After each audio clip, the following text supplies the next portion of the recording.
Hi, എല്ലാവർക്കും പുതിയ വീഡിയോയിലേക്ക് സ്വാഗതം. ഇന്ന് നമുക്ക് വെറൈറ്റി ആയിട്ടുള്ള ഒരു സേമിയ പൊങ്കൽ തയ്യാറാക്കാം. ഇതിനായിട്ട് ആദ്യം ഒരു 1/4 കപ്പ് ചെറുപരിപ്പ് 2-3 പ്രാവശ്യം നന്നായി കഴുകി അരമണിക്കൂർ കുതിരാൻ വയ്ക്കാം.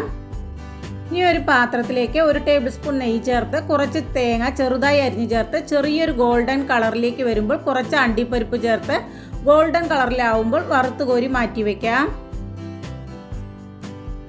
ബാക്കിയുള്ള നെയ്യിലേക്ക് 1/4 കപ്പ് സേമിയ ചേർത്ത് ഗോൾഡൻ കളറിൽ ഒന്ന് വറുത്ത് കോരാം. സേമിയ ഒട്ടും തന്നെ കരിഞ്ഞു പോകാതെ ഈ രീതിയിൽ വറുത്തെടുക്കണം.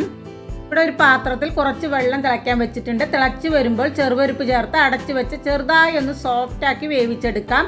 ഒരുപാട് വെന്ത് പോകരുത്, നമ്മുടെ പൊങ്കൽ കുഴഞ്ഞു പോകും. നമുക്കിതിലേക്ക് സേമിയ ചേർത്ത് കൊടുത്ത് അടച്ചു വെച്ച് വേവിച്ചെടുക്കാം. വെള്ളമൊക്കെ വറ്റി സേമിയ വെന്ത് വരുന്ന സമയത്ത് ഒരു 1/4 കപ്പ് വെള്ളം ചേർത്ത് കൊടുക്കാം.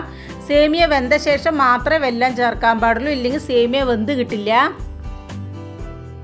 വെള്ളം കംപ്ലീറ്റ് വറ്റി കഴിഞ്ഞാൽ ഇതിലേക്ക് 1/2 ടീസ്പൂൺ ഏലക്കാപ്പൊടിയും വറുത്ത് വെച്ചിരിക്കുന്ന തേങ്ങയും അണ്ടിപ്പരിപ്പും ചേർത്ത് കൊടുക്കാം. കൂടെ 1 ടീസ്പൂൺ നെയ്യ് കൂടി ചേർത്ത് നന്നായി ഒന്ന് ഇളക്കിയെടുത്താൽ നല്ലൊരു സേമിയ പൊങ്കൽ റെഡി. ഈ വീഡിയോ ഇഷ്ടമായാൽ മറക്കാതെ ലൈക്ക് ചെയ്യുക, സബ്സ്ക്രൈബ് ചെയ്യുക. Thank you.